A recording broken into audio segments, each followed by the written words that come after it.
Teacher का भविष्य ही खतरे में है तो बच्चे का भविष्य क्या बनाएंगे।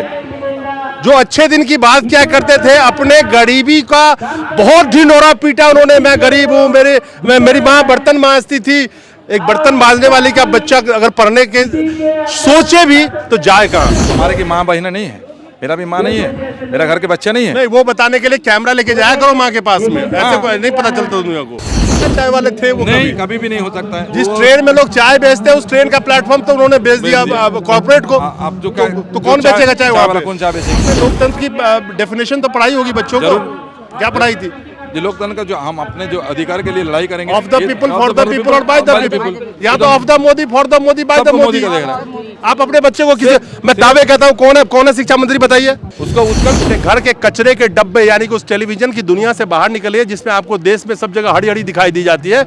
आइए और देखिए इस देश में क्या चल रहा है। एक चीज समझ में नहीं आती, बड़ा सिंपल सा सवाल है। सारी जनता परेशान है, क्या टीचर, क्या नौजवान, क्या किसान, क्या मजदूर, कोई निम्न वर्गीय हो, मध्यम वर्गीय हो, तो फिर वोट कौन देता है इनको, ये बताओ मुझे यार। मुझे ये पता करना है। ये तो हमको पता नहीं चलता, इतना कुछ बावजूद भी। इस जब्बे को आप देख रहे हैं ना, उस जब्बे से बाहर निकलिए और देखिए रोड पे आवाज लगाने वाले बहुत सारे लोग आपको मिलेंगे जो आपको दिखाया नहीं जाता है। अभी जंतर मंतर पे हजारों की तादाद में यहाँ पे लोग जमा हुए हैं। मुद्दा यहाँ पे है कि NCLP, national child labour project, right, जिसके तहत बच्चों को रोड से पिक करके उसको स्कूल में दाखिला कराते थे, लेकिन ये लोग उस पर टीचर थे। और आपके साथ हुआ क्या, पहले ये बताइए। हम लोग तो टीचर थे, टीचर के लोग हमारे से 2022 में 14 मार्च एक ऑर्डर पे निकाल लिया है कि आपका जो बच्चा है NCLP जो प्रोजेक्ट है लेबर डिपार्टमेंट की तरह चलता था, उसको समग्र शिक्षा अभियान से मार्च कर दिया गया। मार्च करने के बाद 31 मार्च में फिर दोबारा एक लेटर आया कि बच्चे को तो मार्च कर लिया, टीचर लोग को मार्च नहीं करेंगे। इसलिए हम लोग रास्ते पे आ गए सब। इसी तो हम लोग भूखा पेट है और भूखा पेट बना दिया। पहले क्या कॉन्ट्रैक्ट पे काम करते आ रहे थे? कोई कॉन्ट्रैक्ट में नहीं, लेबर हमारे जो ये है प्रोजेक्ट सोसाइटी के द्वारा ही काम चलता था। कोई रेमुनरेशन बहुत नॉमिनल पोर था। जो हमारे पोस्ट पियोन जो थे उसका मिलता था 3700 रुपया महीना, जो क्लार्क था उसको मिलता है 5000 रुपया, टीचर लोग थे उनको मिलता है 7000, और जो वोकेशनल टीचर है उनको 9000। ये तो लास्ट 2017 में इंक्रीज हुआ था। उसके बाद से 17 का बाद 18 में एक साल ठीक ठाक से चला है, 19 के बाद से ये लोग पूरा ठप कर दिया। और जब से पेंडेमिक आया पूरा तो सब स्कूल बंद है, तो चाइल्ड लेबर स्कूल कैसे खुले रहेगा। देश को तो लॉकडाउन बना दिया। आप लोग तो जानते हैं किस तरह के नोटिस से, एक दिन का नोटिस से लॉकडाउन हो गया। तो फॉर्मल स्कूल अगर बंद रहता तो चाइल्ड लेबर स्कूल कैसे खुला रहेंगे। चाइल्ड लेबर स्कूल की ये बात कर रहे हैं। आपको एक चीज, जो जिस देश में 80 करोड़ जनता 5 किलो अनाज पे टिकी है, सरकारी आंकड़ा, वो जो लेबर तबके के लोग हैं उसके बच्चे भी काम करते हैं। पढ़ाई लिखाई बच्चों का किस तरह से प्रभावित हुआ इसी लॉकडाउन में आपको पता है। करोड़ों बच्चों के स्कूल जाना छूट गया। उस टाइम पे जो चाइल्ड लेबर के बच्चे हैं उनके लिए जो एक सुविधा थी, लेकिन सवाल यहाँ पे है कि टीचर का भविष्य ही खतरे में है तो बच्चे का भविष्य क्या बनाएंगे। जो अच्छे दिन की बात क्या करते थे, अपने गरीबी का बहुत ढिंढोरा पीटा उन्होंने। मैं गरीब हूँ, मेरी माँ बर्तन मांजती थी। एक बर्तन मांजने वाली का बच्चा अगर पढ़ने के सोचे भी तो जाए कहाँ। तो जब टीचर का ही भविष्य खतरे में तो बच्चों का भविष्य क्या बनेगा, अभी बताइए आप, क्योंकि आप खुद चिल्ला रहे हैं रोड पे खड़े होके। एक ही तो बात है, आप उनका जो वो देखते हैं, उनका 100 साल का माँ का आशीर्वाद लेने के लिए खुद चले जाते हैं। तो हमारे की माँ बहना नहीं है, मेरा भी माँ नहीं है, मेरा घर के बच्चे नहीं है। नहीं, वो बताने के लिए कैमरा लेके जाया करो माँ के पास में। ऐसे कोई नहीं पता चलता दुनिया को। उनको पता नहीं चलता, लेकिन वो बोलते हैं हमको पता नहीं है। हम लोग तो बोल रहे हैं उनको लिए, उनका कान में आवाज नहीं जा रहा है। इतना आवाज उनका पास दिया है। हम लोग 2020 से इनका पीछे लगे हुए हैं। जो कुछ तो भाई करो हम लोग के लिए। एक तो तुम 6 महीना में हमको मंदा देते हो, 6 महीना में किसी 6 महीना तुम गायब कर देते हो। काफ़ी सारे इतना भी है कि इस कम पैसा में किसी का 2 साल, किसी का 5 साल, किसी का 4 साल पैसा बंद है। और बच्चे जो स्टाइपेंड मिलते थे उसका 2012 से बंद करके रखे हैं। ये कैसे होता है? 14 के बाद से तो कोई बच्चा का स्टाइपेंड भी नहीं मिला है, तो कैसे होगा? मुझे एक चीज समझ में नहीं आती, बड़ा सिंपल सा सवाल है। सारी जनता परेशान है, क्या टीचर, क्या नौजवान, क्या किसान, क्या मजदूर, कोई निम्न वर्गीय हो, मध्यम वर्गीय हो, तो फिर वोट कौन देता है इनको, ये बताओ मुझे यार, मुझे ये पता करना है। ये तो हमको पता नहीं चलता, इतना कुछ बावजूद भी आदमी क्यों इसको वोट देते हैं। और वोट हम तो पता है ये वोट नहीं देते हैं, ये जो मशीन का है, मशीन का गड़बड़ी करके जीतते हैं। और बाहुबली के साथ, जहाँ पर इसका बाहुबली मजबूती है, एक उससे जीते हैं या धर्म के नाम से जीतते हैं। और कुछ दिन देखेगा जब इलेक्शन आएंगे ये लोग क्या करेंगे, पाकिस्तान से युद्ध लगा देंगे। यार धर्म के नाम पे एक बार बताओ, मैं अपनी गाड़ी पे जय श्री राम, जय हनुमान, जो बोलो वही लिख लेता हूँ, मुझे पेट्रोल 60 रुपए 50 रुपए दिलवा दो यार। नहीं देगा। तो फिर धर्म से पेट थोड़ी भरता है यार। ये लोग तो मानते धर्म हैं। तो आस्था है, धर्म हमारा आस्था है। आस्था है, इसके ऊपर ही लोग चलता करते हैं, तो क्या करेंगे। सवाल ये है कि इस बात को लोग, हालांकि बदलाव आ रहा है, आज युवा जो हर घर घर किया करते थे, आज रोड पे आ गए ना। यस, रोड पे आ गए आप ना। बोलिए ना, ये रोड के ऊपर इसका 4 साल इनका नौकरी मिला है। आप तो बोलिए एक मिनिस्टर जो बनता है, एक बार होने के बाद वो तो खत्म होना चाहिए। वो एक बार मिनिस्टर बना दो, उसका जब तक मरेंगे नहीं तब तक मिनिस्टर बनते रहेंगे। ये कहीं होता है, वो करोड़ों रुपया कमाते रहेंगे। नहीं, 24 साल का युवा बेकार हो गया, लेकिन 65 और 75 का नेताजी देश चला रहे हैं बैठ के। ये होता है कभी। ये बताओ, मतलब वही तो मैं पूछ रहा हूँ कि अगर फिर वोट कौन देता है इस देश में। अगर हम आंकड़ों की बात करें तो 65% जो भी जनसंख्या है भारत की, भारत को युवाओं का देश कहते हैं आज डेट में। 17 से 29 साल वाले, वो 17 से 29 साल वाले का क्या हालत है आज की डेट में।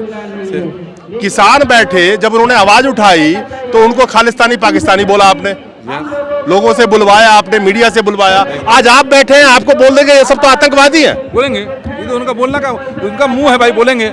लेकिन हम लोग तो सिक्का कहीं हम बोल नहीं पाते, ये बात तो हम बोल नहीं सकते, काहे कि हमारे रोजी तुम छीन लियो। इसके लिए हम लोग शांतिपूर्वक अवस्थान करेंगे, जब तक तुमको काल में तुम्हारा नहीं जाएंगे, हम लोग क्या प्रदर्शन चलाते रहेंगे, देखते हैं क्या होता है। लेकिन सवाल यह है कि देश की सबसे बड़ी जो एक ताज कह लीजिए, सब कुछ था सेना। उस सेना में बहाली के लिए युवा जान देते थे। आज उस सेना में ही जब कॉन्ट्रैक्ट पे बात चल रही है, कॉन्ट्रैक्ट ही है, कॉन्ट्रैक्ट ही है, तो कॉन्ट्रैक्ट ही है ना। उसको कोई सुविधा नहीं मिलेगी, भूतपूर्व सैनिक भी वो नहीं कहला सकता। उसमें आप कैसे कह सकते हो, आपके लिए क्या करेंगे वो, किस उम्मीद से आप यहाँ चिल्ला रहे हो, ये बताओ। देखते हैं, उम्मीद को तो हम लोग उम्मीद को तो छोड़ नहीं सकते ना। क्या इतना सारे जनता मेरे साथ है, 36,000 आदमी को ये बेकार कर दे रहा है। अभी एक फिलहाल एक ऑर्डर का बलबूते पे, इससे पहले और काफी सारे और देश का दुर्भाग्य नहीं है जिस देश में टीचर अगर मतलब आक्रोशित होकर रोड पे उतरे तो वहाँ के बच्चों का भविष्य का क्या होगा। ये दुर्भाग्य नहीं है इस देश। देखते नहीं, हमारे यहाँ जूते मिलते हैं एसी रूम में और किताब मिलता है फुटपाथ में, तो देश का क्या हो सकता है आपको पता चलेगा। तो जिस देश का प्राइम मिनिस्टर चाय वाले हैं, उसको क्या उम्मीद कर सकते हैं आप। आपको लगता है चाय वाले थे वो? नहीं, कभी भी नहीं हो सकता है। जिस ट्रेन में लोग चाय बेचते हैं उस ट्रेन का प्लेटफॉर्म तो उन्होंने बेच दिया कॉर्पोरेट को। अब जो तो कौन बेचेगा चाय वाला, कौन चाय बेचेंगे, उसका भी दर्द नहीं समझ सकते। वो तो सबको विदेशी का हाथ में देने के लिए तैयार है। जो शिक्षा व्यवस्था है, शिक्षा व्यवस्था के प्राइवेटाइजेशन करने के लिए तैयार है।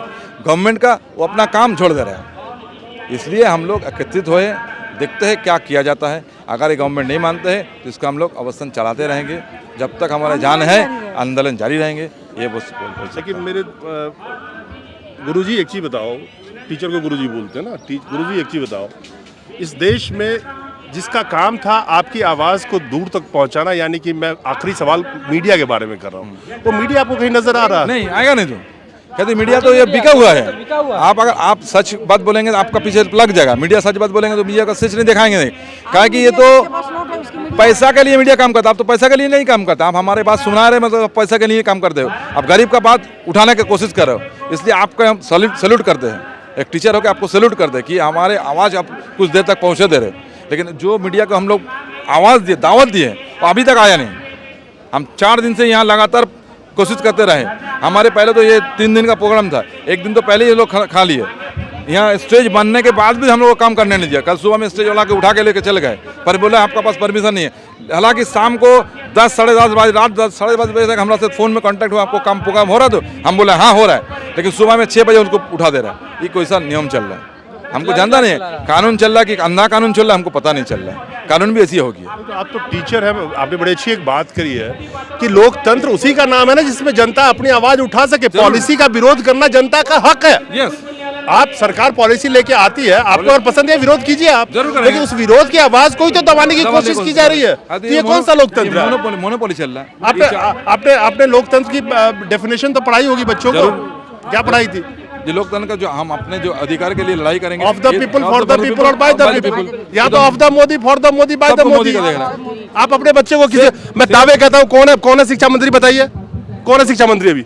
धर्मेंद्र प्रधान जो है अभी। अरे मैं एक बात करो, आप गुरुजी पता हो, लोगों को देश में पूछे तो 2 ही मंत्री याद है, एक मोदी एक अमित शाह। अमित शाह आप ऐसा नहीं, आप बच्चे को पूछ सुनिए, के देखिए। ये देश का, हमारे बात है, ये देश का भी नहीं है, ये हर स्टेट का भी यही हाल है। आप जहाँ जहाँ ये गवर्नमेंट किया है, अरे स्टेट का शिक्षा मंत्री का तो ये अलग वोकेशनल कोर्स में सवाल पूछ दिया तो मुंह क्या हुआ ये? सब बोलिए। तो ऐसा शिक्षा मंत्री चुनिएगा तो क्या होगा फिर? पहले देखते थे कैला मंत्री था, वो जाके शिक्षा मंत्री बन गया। अब क्या करेंगे बोलिए? इस तरह होते रहे तो क्या होगा? कोशिश करते हैं, देखते हैं क्या होता है। चलिए, मेरी शुभकामनाएं आपके साथ है, लेकिन इस गूंगी और बहरी सरकार में आवाज पहुंचाना बहुत मुश्किल है, क्योंकि जो करते हैं हम लोग। जिसकी जिम्मेवारी थी आवाज पहुंचाना, यानी कि चौथा स्तंभ मीडिया का, वो बिक जब गया। प्रचार तंत्र में वो तब्दील हो चुकी है, तो जनता की आक्रोशित आवाज वो दिखाती रही है। आप अग्निपथ के खिलाफ के आंदोलन देख लीजिए, आप कोई भी आंदोलन आवाज उठा लीजिए, आपको पेपर में सिर्फ गुणगान दिखाई देगा उनके आका की। इस देश में सिर्फ एक ही राष्ट्रभक्त बचे हैं, बाकी सब देशद्रोही है जो आवाज उठा रहे हैं। यही लोकतंत्र रह गया आज के डेट में। चलिए, ये हमारे साथ शिक्षक थे, और जिस देश के गुरुजी अगर रोड पे आ जाए, उस देश को क्या कहूं मैं, उस देश के बच्चों का भविष्य क्या होगा, ये आप सोचिए, आप फैसला कीजिए। लेकिन जो मैंने शुरू में कहा था, अपने घर के कचरे के डब्बे, यानी कि उस टेलीविजन की दुनिया से बाहर निकलिए जिसमें आपको देश में सब जगह हरी हरी दिखाई दी जाती है। आइए और देखिए इस देश में क्या चल रहा है। लोग हैं, आक्रोशित है, रोड पे है, लेकिन अब तक पहुंचाई नहीं जाती है। शुभकामनाएं मेरी आप लोगों को। नमस्कार जी।